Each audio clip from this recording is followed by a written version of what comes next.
A couple weeks ago we did a quick video tour, just an experimental thing to kind of give you a quick, some quick looks at our garden here near Kalamazoo, Michigan.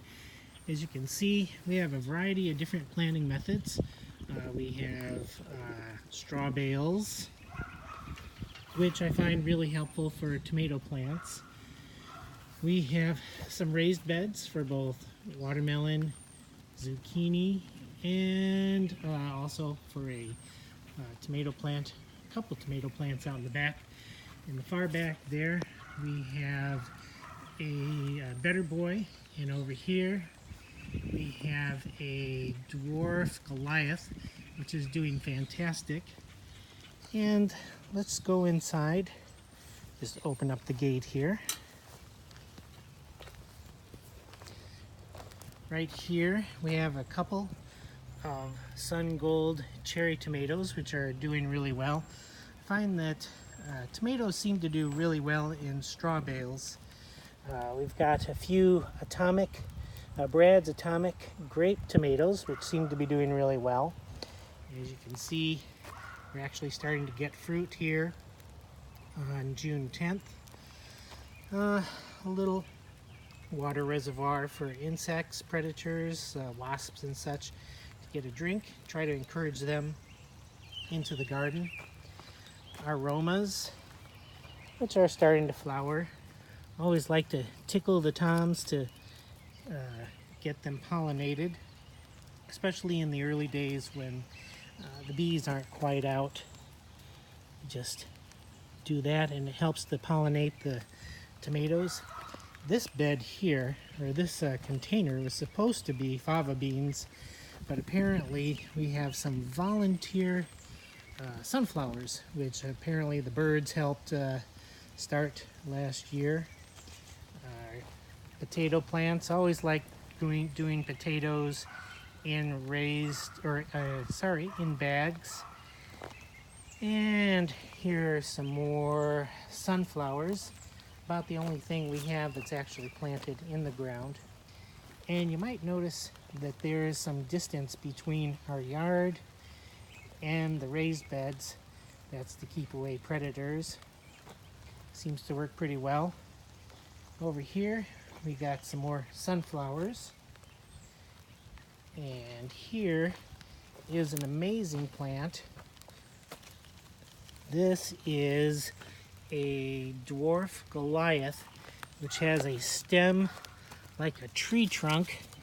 I don't know if you can see in there, but this thing, I was planning on staking it, but it is just so strong. I see no reason to stake it. This is my first bush type tomato. I've always kind of grown indeterminate varieties, and that's in a big container filled with old straw, composted straw with dirt on the top. Over here we have a big boy tomato, which I just recently got and planted, and we've got some big stakes in the ground. This is probably going to get to be about 8 feet tall. Over in the straw bales we got some more basil, rosemary, and some fennel, bouquet dill, hopefully to attract the monarchs, and our massive raspberry plant. Our zucchini, which is doing fantastic for early June, was started out in the garden. Actually have a female flower there. And unfortunately, I don't know if it's going to survive. Little ant trap there. Oh, this is something interesting. I fill these with a combination of borax, sugar, honey, and a little bit of water. Cut a hole in the side, and it seems to help keep the ants down, which helps keep aphids away. Here is our watermelon plant, which was started in mid-April.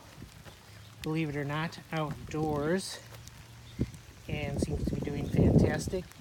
Method I used for that was a 3-container system over the seeds. Planted the seeds in early April. Put this small one over the seeds, this big one over the small one, and this large one right here over the middle one. And then I just piled up the compost on the north side of the seedlings and put a brick on top and just let it do its thing. Get a little bit of the coconut husk mulch off of that. Over here we've got our red bell peppers, some bunching onions, they're just recently planted, carrots, they're doing so-so, those are old seeds. More sweet yellow onions, some marigolds, eggplants, cayenne peppers, poblanos, which we love. One thing I'm doing is I'm letting some of them grow without cutting the tops. Others I'm trimming back to see if there really is any difference between the methods of trimming the tops off and just letting them grow. Green beans, which are just bush cantare, which we love and have had a lot of success with over the years. This plant was started indoors, and the rest of them I just kind of let start outdoors, planted about the same time as I put this one in the ground right here.